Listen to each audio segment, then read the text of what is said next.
Hello friends, welcome back to another lecture on statics IQ. Statics IQ में आप सभी का स्वागत है। दोस्तों, आज के सेशन में हम बात करने वाले हैं एसएससी सीजीएल जो मेंस एग्जाम हो रही है। जी हां, एसएससी सीजीएल के टियर 2 की एग्जामिनेशन का आयोजन करवाया जा रहा है। आज 3 मार्च की सभी शिफ्टों की एग्जाम हो चुकी है, तो मैं एक बार फिर से आप सभी के मध्य 3 मार्च की सभी शिफ्टों के जीके और कंप्यूटर, जी हां, 3 मार्च को पूछे गए समस्त जीके के क्वेश्चन और कंप्यूटर के क्वेश्चन लेकर आप सभी के मध्य उपस्थित हुआ हूं और हम बात करने वाले हैं जो एसएससी सीजीएल मेंस एग्जाम का यहाँ पे एनालिसिस करने वाले हैं। दोस्तों, आपको वीडियो थोड़ा देरी से मिल सकता है, लेकिन आपको जितने भी क्वेश्चन यहाँ पे करवाए जाने वाले हैं वह 100% रियल, जी हाँ, 100% रियल आपको एनालिसिस करवाए जाने वाला है। वीडियो में आप बनाने में थोड़ा समय लग सकता है, लेकिन आपको जो भी कंटेंट या क्वेश्चन प्रोवाइड करवाए जाते हैं वह 100% दोस्तों यहाँ पे रियल और ऑथेंटिक क्वेश्चन होते हैं। तो दोस्तों, आप सभी से निवेदन है, यदि आज आप हमारे चैनल से जुड़े हैं तो चैनल को सब्सक्राइब करके बेल आइकन पे प्रेस कर दीजिएगा, ताकि इस प्रकार के समस्त वीडियो आपको सही समय से मिल सके और आपके आगे आने वाली शिफ्टों में दोस्तों एग्जाम है, तो यहाँ से आप एनालिसिस देखकर अपनी जो दावेदारी है काफी मजबूती से रख सके। तो चलिए बिना समय खराब करते हुए आज की शानदार सेशन का आगाज करते हैं और बात करते हैं पहले क्वेश्चन पर। हाई कोर्ट किस अनुच्छेद के तहत रीट जारी करता है? तो दोस्तों, यहाँ पे हाई कोर्ट है वह जो किस अनुच्छेद के तहत रीट जारी करता है? तो दोस्तों, हाई कोर्ट है जो 5 प्रकार से रीट जारी कर सकता है। तो हम यहाँ पे बात करने वाले हैं हाई कोर्ट और सुप्रीम कोर्ट दोनों की बात करते हैं। तो सुप्रीम कोर्ट की बात करते हैं, सर्वोच्च न्यायालय की बात करते हैं। तो सर्वोच्च न्यायालय है जो आर्टिकल 32, जी हाँ, अनुच्छेद 32 के तहत यहाँ पे रीट जारी करता है। और साथ ही हम बात करते हैं हाई कोर्ट की, उच्च न्यायालय की। तो उच्च न्यायालय है जो आर्टिकल 226, जी हाँ, आर्टिकल 226 के तहत यहाँ पे रीट जारी करता है। तो दोस्तों, यहाँ से आपको यह दोनों फैक्ट पता होना चाहिए। आज की शिफ्ट में यहाँ से क्वेश्चन पूछा गया। चलिए आगे बढ़ते हैं और अन्य इंपोर्टेंट क्वेश्चन के ऊपर बात करते हैं। तो वह है 16 अप्रैल 1853 को भारत में पहली, जी हाँ, 16 अप्रैल 1853 को भारत में पहली यात्री रेल मुंबई से थाने के बीच कितने किलोमीटर तक चली? तो दोस्तों, जो मुंबई से थाने के बीच में यहाँ पे पहली रेल चलाई जाती है वह 34 किलोमीटर चलाई जाती है। और दोस्तों, जो भारत में रेलवे का जनक है वह किसे कहा जाता है? तो भारत में रेलवे की शुरुआत का श्रेय है जो लॉर्ड डलहौजी, जी हाँ, लॉर्ड डलहौजी को दोस्तों रेलवे का जनक कहा जाता है। और भारत की पहली ट्रेन है जो 16 अप्रैल को चलाई जाती है, जी हाँ, 16 अप्रैल 1853 को चलाई जाती है। कहां से कहां तक? तो मुंबई से थाने के बीच, जी हाँ, महाराष्ट्र में मुंबई से थाने के बीच यहाँ पे 34 किलोमीटर लंबी ट्रेन चलाई जाती है। तो दोस्तों, ये समस्त फैक्ट आपको पता होना चाहिए। चलिए आगे बढ़ते हैं और अगले इंपोर्टेंट क्वेश्चन के ऊपर बात करते हैं। वह है मलबे के अपघटन की प्रक्रिया में कौन कौन से चरण शामिल होते हैं? तो दोस्तों, यहाँ से अपघटन से क्वेश्चन पूछा गया है, जी हाँ, अपघटन से क्वेश्चन पूछा गया है। तो दोस्तों, किसी भी वस्तु का यहाँ पे अपघटन होता है, मलबे का अपघटन होता है, तो ये 5 चरणों में, जी हाँ, 5 चरणों में यहाँ पे पूर्ण होता है। पहला चरण है फॉर्गमेंटेशन, जी हाँ, फॉर्गमेंटेशन है पहले चरण में। दूसरा चरण में लिंचिंग होता है। तीसरा चरण है कैटाबोलिज्म होता है और चौथा चरण है जो हम्फिकेशन होता है। और 5वां चरण और अंतिम चरण है वह मिनरलाइजेशन होता है। यह दोस्तों 5 चरण है। इन 5 चरणों में मलबे का जो अपघटन होता है वह छोटे छोटे कणों में विभक्त हो जाता है। तो दोस्तों, इस प्रकार से ये 5 चरण है। चलिए अगले इंपोर्टेंट क्वेश्चन के ऊपर बात करते हैं। 2021 में कक्षा 3 तक के बच्चों को शिक्षा के लिए कौन सी योजना चलाई गई थी? तो दोस्तों, 2021 के करंट अफेयर से क्वेश्चन पूछा गया है। वह है कि 2021 में कक्षा 3 तक के बच्चों के लिए शिक्षा के लिए कौन सी योजना चलाई गई थी? तो हम बात करते हैं 5 जुलाई 2021 को भारत के शिक्षा मंत्री रमेश पोखरियाल निशंक के द्वारा निपुण भारत कार्यक्रम की शुरुआत की जाती है। तो ये दोस्तों, निपुण क्या है, इसका अर्थ क्या है, उसके बारे में जानकारी लेते हैं। तो इस निपुण की जो फुल फॉर्म है वह है national institute for proficiency in reading with understanding and numeracy. तो दोस्तों, इसका जो शाब्दिक अर्थ है वह है संख्यात्मक ज्ञान के साथ पठन में निपुणता के लिए राष्ट्र की एक पहल। जी हाँ, जो निपुण का हिंदी में शाब्दिक अर्थ है वह है संख्यात्मक ज्ञान के साथ साथ पठन में निपुणता के लिए राष्ट्र की एक पहल है जो निपुण है। और यह भारत सरकार की एक महत्वाकांक्षी योजना है जिसका उद्देश्य 3 से 9 वर्ष की आयु वर्ग के बच्चों को सीखने की आवश्यकता को पूरा करता है। जी हाँ, जिसका उद्देश्य 3 वर्ष से लेकर 9 वर्ष तक के आयु वर्ग के बच्चों को सीखने की आवश्यकता को पूरा करता है। तो दोस्तों, निपुण योजना के बारे में समस्त जानकारी आप प्राप्त कर चुके हैं। आगे आने वाली शिफ्ट में यदि यहाँ से क्वेश्चन पुटअप करता है एग्जामिनर, तो यहाँ से आप 100% यहाँ से क्वेश्चन राइट करके आने वाले हैं। चलिए अगले इंपोर्टेंट क्वेश्चन के ऊपर बात करते हैं। वह है इनमें से कौन सी पुस्तक प्लिनी द एल्डर के द्वारा लिखी गई है? तो दोस्तों, जो प्लिनी द एल्डर के द्वारा कौन सी पुस्तक लिखी गई है तो वह है नेचुरल, जी हाँ, नेचुरल हिस्ट्री है जो कि यहाँ पे प्लिनी द एल्डर के द्वारा लिखी गई है। नेचुरल हिस्ट्री है जो पुस्तक है प्लिनी द एल्डर के द्वारा लिखी गई है। चलिए अगले इंपॉर्टेंट क्वेश्चन के ऊपर बात करते हैं, वह है डॉपलर प्रभाव की खोज किस वर्ष हुई थी। तो डॉपलर प्रभाव की खोज से आज क्वेश्चन पूछा गया है। तो दोस्तों डॉपलर प्रभाव की खोज होती है वह 1842, जी हाँ 1842 में होती है। किसके द्वारा की जाती है, तो क्रिश्चियन डॉपलर, जी हाँ क्रिश्चियन डॉपलर के द्वारा डॉपलर प्रभाव की खोज की जाती है। तो दोस्तों डॉपलर के द्वारा तो इसकी खोज की जाती है, लेकिन 1842 में की जाती है। क्रिश्चियन डॉपलर है जो कि ऑस्ट्रिया के, जी हाँ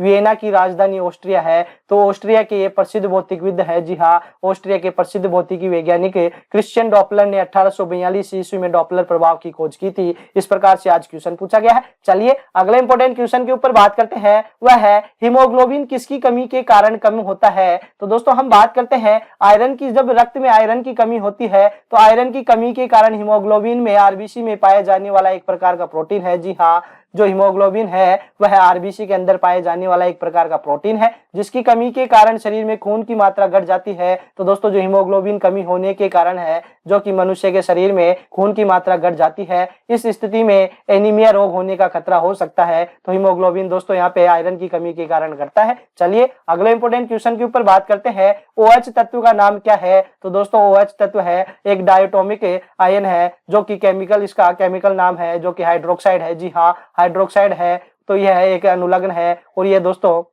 इसका जो केमिकल नाम है, रासायनिक नाम है वह हाइड्रोक्साइड है। चलिए अगले इंपॉर्टेंट क्वेश्चन के ऊपर बात करते हैं। तो दोस्तों आपने 2 मार्च का एनालिसिस भी देखा होगा। यदि आपने 2 मार्च के एसएससी सीजीएल टियर 2 का एनालिसिस नहीं देखा है तो आप हमारे चैनल की प्लेलिस्ट में जाकर देख सकते हैं। तो उसमें आपने देखा होगा कि जनगणना से 2 मार्च को भी क्वेश्चन पूछा गया है और आज दोस्तों 3 मार्च की शिफ्ट में भी जनगणना से क्वेश्चन पूछा गया है। तो जनगणना टॉपिक आपको सीजीएल के लिए काफी इंपॉर्टेंट होता है। तो जनगणना से पूछे जाने वाले या एसएससी के द्वारा जितनी भी एग्जाम कंडक्ट करवाई जाती है, आयोजन करवाया जाता है, उनमें सेंसस या जनगणना से जितने क्वेश्चन पूछे जा चुके हैं उन सभी क्वेश्चनों का यहाँ पे समावेश आपको दिया गया है और साथ ही हम इसकी थ्योरी पे भी चर्चा की है। और दोस्तों आप सभी के लिए एक विशेष सेशन लगाया गया है। यदि आपने वह नहीं देखा है तो हमारे चैनल की प्लेलिस्ट में जाकर जनगणना सेंसस का यहाँ पे आप वीडियो देख सकते हैं और यहाँ पे अपने 1 से लेकर 2 नंबर कवर कर सकते हैं। जी हाँ जनगणना से 1 या 2 क्वेश्चन पूछे जाते हैं। तो हम बात करते हैं, आज क्वेश्चन पूछा गया है 2011 की जनगणना के अनुसार भारत में किस राज्य की प्रजनन दर सबसे अधिक है। तो दोस्तों प्रजनन दर के बारे में बात करते हैं तो बिहार राज्य की प्रजनन दर सबसे अधिक है। बिहार पहले नंबर पर आता है। दूसरे नंबर पर प्रजनन दर में दोस्तों उत्तर प्रदेश आता है और तीसरे दोस्तों जो नंबर पे राज्य आता है वह झारखंड है। बिहार की प्रजनन दर है वह 3 है और यहाँ पे उत्तर प्रदेश की प्रजनन दर 2.4 है।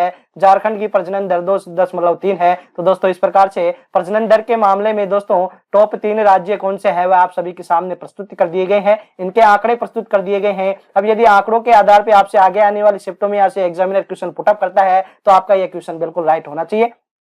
चलिए अगले इंपॉर्टेंट क्वेश्चन के ऊपर बात करते हैं, वह है निम्नलिखित में से अप्रत्यक्ष कर है। तो दोस्तों जैसा कि आप सभी को पता है ऑप्शन में जीएसटी दिया गया था। जीएसटी एक प्रकार का अप्रत्यक्ष कर है जिसकी full form goods and service tax होता है और यह एक प्रकार का अप्रत्यक्ष कर है। चलिए अगले क्वेश्चन के ऊपर बात करते हैं, समुद्र तल प्रसार सिद्धांत किसने दिया था। तो समुद्र तल प्रसार सिद्धांत है यह 1960 के अंदर, जी हाँ 1960 में अमेरिका के जो भूभौतिकविद है हैरी एच.एस, जी हाँ हैरी एच.एस के द्वारा दोस्तों यह समुद्र तल प्रसार सिद्धांत दिया गया था। तो दोस्तों इस प्रकार से क्वेश्चन पूछा गया है। अगला इंपॉर्टेंट क्वेश्चन है, जफर खान किसके सेनापति थे। तो दोस्तों हम बात करते हैं खिलजी राजवंश की और खिलजी वंश के संस्थापक थे जलालुद्दीन खिलजी। जलालुद्दीन खिलजी के बाद में दोस्तों जो अगले शासक बनते हैं, सुल्तान बनते हैं, वह है अलाउद्दीन खिलजी और अलाउद्दीन खिलजी ही दोस्तों अलाउद्दीन खिलजी के ही सेनापति थे वह जफर खान थे। जी हाँ जफर खान जो सेनापति थे वह है अलाउद्दीन खिलजी के थे। तो जफर खान जो सेनापति है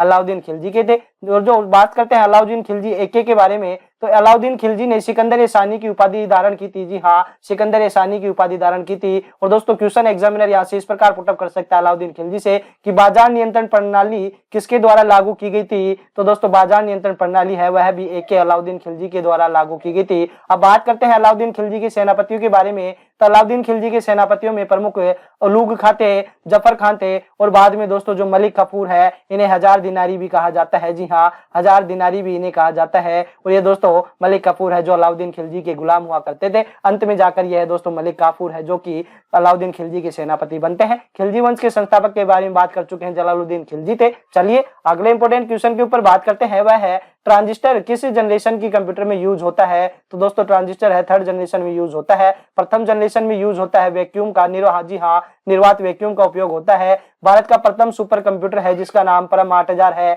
और इसकी दोस्तों यह 1991 में सीडेक पुणे के द्वारा बनाया जाता है। तो भारत का प्रथम सुपर कंप्यूटर है परम 8000। तो दोस्तों यह क्वेश्चन काफी एग्जामों में पूछा जा चुका है, तो यह काफी इंपॉर्टेंट क्वेश्चन होता है। अगला इंपॉर्टेंट फैक्ट है, विश्व का प्रथम विस्तृत सुपर कंप्यूटर कौन सा है? तो विश्व का विस्तृत सुपर कंप्यूटर की बात करते हैं तो आता है क्राई। जी हाँ, क्राई है जो विश्व का सुपर कंप्यूटर है। भारत का प्रथम सुपर कंप्यूटर परम 8000 है, तो यह भी मुख्य फैक्ट है। सुपर कंप्यूटर का पिता कौन है? तो सैमुअल क्रे है। जी हाँ, इनके नाम पर ही दोस्तों इसका नाम रखा गया है। और कंप्यूटर के पिता है दोस्तों चार्ल्स बेबेज। जी हाँ, चार्ल्स बेबेज है जिन्हें कंप्यूटर के जनक या पिता कहा जाता है। तो अन्य दोस्तों यह फैक्ट भी आपको पता होना चाहिए, आगे आने वाली शिफ्टों में यहाँ से क्वेश्चन छप सकता है। चलिए अगले इंपोर्टेंट क्वेश्चन के ऊपर बात करते हैं। वेब ब्राउजर में बुकमार्क के लिए कौन सा शॉर्ट की उपयोग होता है? तो बुकमार्क के लिए दोस्तों Ctrl+D है जो शॉर्ट की का उपयोग होता है। तो दोस्तों यदि आपने 2 मार्च का एनालिसिस देखा होगा तो दोस्तों आपने देखा होगा कि यहाँ पे प्रत्येक शिफ्ट में दोस्तों यहाँ पे कंप्यूटर की शॉर्ट की से, जी हाँ, शॉर्ट कीज होती है, उससे यहाँ पे एक क्वेश्चन पुटअप हो रहा है। तो कंप्यूटर की जितनी भी मुख्य दोस्तों यहाँ पे शॉर्ट की है, समथिंग 50 की समथिंग शॉर्ट की है, उन्हें दोस्तों एक बार रिवीजन करके जाइएगा। यहाँ से कंफर्म दोस्तों एक क्वेश्चन पुटअप होने वाला है। यदि आप एक नंबर कंफर्म करना चाहते हैं तो दोस्तों यहाँ पे शॉर्ट कीज का टॉपिक आपको कवर करना होगा। दोस्तों इस प्रकार से आप यदि एक एक दो क्वेश्चन कवर करते चले जाएंगे तो दोस्तों निश्चित तौर पर आप जो एसएससी सीजीएल का टियर 2 है वह कंफर्म क्लियर करने वाले हैं। तो दोस्तों इस प्रकार से आप एक सिंपल वे में बिल्कुल बेसिक तरीके से यदि नियमित रूप से अध्ययन करते चले जाएंगे तो निश्चित तौर पर आप दोस्तों जो आपने जो लक्ष्य देख रखा है एसएससी सीजीएल का टियर 2 मेंस के एग्जाम का क्रैक करने का, तो वह बड़े आसानी से कर सकते हैं। चलिए अगले इंपॉर्टेंट क्वेश्चन के ऊपर बात करते हैं। लाइन प्रिंटर का दूसरा नाम क्या है? तो लाइन प्रिंटर का दूसरा नाम है इंपैक्ट प्रिंटर। और इंपैक्ट प्रिंटर होता है वह एक प्रकार का डॉट मैट्रिक्स प्रिंटर का ही प्रकार है। जी हाँ, डॉट मैट्रिक्स प्रिंटर का ही एक प्रकार होता है जिसे इंपैक्ट प्रिंटर कहा जाता है, जिसमें स्याही को सतह पर लगाया जाता है और लेआउट के लिए कम रिजर्वेशन डॉट मैट्रिक्स का उपयोग किया जाता है। तो दोस्तों प्रिंटर से भी प्रत्येक शिफ्ट में यहाँ से क्वेश्चन पूछे जा रहे हैं, तो प्रिंटर का टॉपिक भी आपको कवर करके जाना है क्योंकि यहाँ से भी प्रत्येक शिफ्ट में एक क्वेश्चन छपता है। चाहे दोस्तों हम प्रिंटर की बात करते हैं, शॉर्ट कीज के बारे में बात करते हैं, तो यहाँ से भी दोस्तों एक क्वेश्चन कवर होता है। तो दोस्तों यदि आपके यहाँ पे 2 टॉपिक से 2 नंबर कवर होते हैं तो आप उन 2 टॉपिक को दोस्तों कवर करके जाइएगा यदि आपके आगे आने वाली शिफ्टों में एग्जाम है। तो चलिए अगले इंपॉर्टेंट क्वेश्चन के ऊपर बात करते हैं। कंप्यूटर में कुकीज वाले क्वेश्चन का आंसर क्या होता है? तो दोस्तों जो कंप्यूटर में कुकीज के स्थान पर किस शब्द का प्रयोग किया जाता है वह ज़ॉम्बी है। तो ज़ॉम्बी दोस्तों एक प्रकार का वायरस होता है जो नेटवर्क के माध्यम से अनेकों कंप्यूटर में फैलाए जाते हैं और दोस्तों जो इन कंप्यूटर में फैलने के बाद इसको बोट भी कहा जाता है। तो दोस्तों यह एक प्रकार का क्वेश्चन भेजा गया था, लेकिन दोस्तों कुकीज का अन्य नाम के हिसाब से भी यहाँ पे एक क्वेश्चन भेजा गया है। तो आप सभी कमेंट बॉक्स में कमेंट करके बताइएगा कि कौन सा यहाँ पे रियल क्वेश्चन यहाँ पे आपके एग्जाम में पूछा गया था। अलग अलग स्टूडेंट्स के द्वारा अलग अलग क्वेश्चन भेजा गया है, लेकिन दोस्तों जो कुकीज होती है उन्हें ज़ॉम्बी कहा जाता है और ज़ॉम्बी के एक वायरस का प्रकार होता है जो नेटवर्क के माध्यम से अनेकों कंप्यूटर में फैलाए जाते हैं और दोस्तों इन्हें बोट भी कहा जाता है। चलिए अगले इंपॉर्टेंट क्वेश्चन के ऊपर बात करते हैं, वह है विजुअल डिस्प्ले यूनिट का दूसरा नाम क्या है? तो विजुअल डिस्प्ले यूनिट से दोस्तों आप देख पा रहे हैं विजुअल डिस्प्ले यानी दोस्तों देखने वाली यूनिट इकाई। तो दोस्तों विजुअल डिस्प्ले यूनिट का दूसरा नाम मॉनिटर या डिस्प्ले कहा जाता है, जिसे कभी कभी विजुअल डिस्प्ले यूनिट भी कहा जाता है और कंप्यूटरों के लिए निर्मित एक इलेक्ट्रॉनिक विजुअल डिस्प्ले है। तो दोस्तों विजुअल डिस्प्ले यूनिट का दूसरा नाम मॉनिटर या डिस्प्ले होता है। चलिए आज के अंतिम क्वेश्चन की ओर बात करते हैं। वीडीए की किसे कहा जाता है, या सीधे शब्दों में कहा जाए वीडीए की फुल फॉर्म क्या होती है? तो वर्चुअल डेस्कटॉप एक्सेस है जो कि इसकी फुल फॉर्म होती है। आज दोस्तों इस प्रकार से कंप्यूटर से क्वेश्चन पूछे गए हैं। तो दोस्तों अभी तक आपके द्वारा भेजे गए 3 मार्च के दोस्तों समस्त शिफ्टों के यहाँ पे जीके और कंप्यूटर के क्वेश्चन का यहाँ पे जीके और कंप्यूटर, जी हाँ, जीके और कंप्यूटर के 100% रियल क्वेश्चन आपको प्रोवाइड करवाए गए हैं। जी हाँ, 100% रियल यह क्वेश्चन है। मैं 100% दावे के साथ कह सकता हूं कि आपको जितना भी कंटेंट और यहाँ पे क्वेश्चन बताए गए हैं वह 3 मार्च की SSC CGL tier 2 mains exam में जो भी क्वेश्चन जीके और कंप्यूटर के पूछे गए हैं, जितने क्वेश्चन आपको बताए गए हैं वह 100% रियल है और ऑथेंटिक क्वेश्चन है। तो दोस्तों आपको किसी प्रकार से यहाँ पे फेक क्वेश्चन नहीं करवाए गए हैं। तो दोस्तों तो आपको यह सेशन अच्छा लगा है तो ज्यादा से ज्यादा लाइक कीजिएगा, शेयर कीजिएगा और हाँ यदि आज आप हमारे चैनल से जुड़े हैं तो चैनल को सब्सक्राइब करके बेल आइकन पे प्रेस कर दीजिएगा, ताकि इस प्रकार के दोस्तों समस्त वीडियो एसएससी के द्वारा कंडक्ट करवाई जाने वाली समस्त वीडियो का रियल एनालिसिस आपको सही समय से मिल सके और आपके आगे आने वाली शिफ्टों में यदि एग्जाम है तो यहाँ से आप एनालिसिस देखकर अपनी दावेदारी मजबूती से रख सके। इसी के साथ दोस्तों अब मिलते हैं अगले शानदार सेशन के साथ। जय हिंद, जय भारत।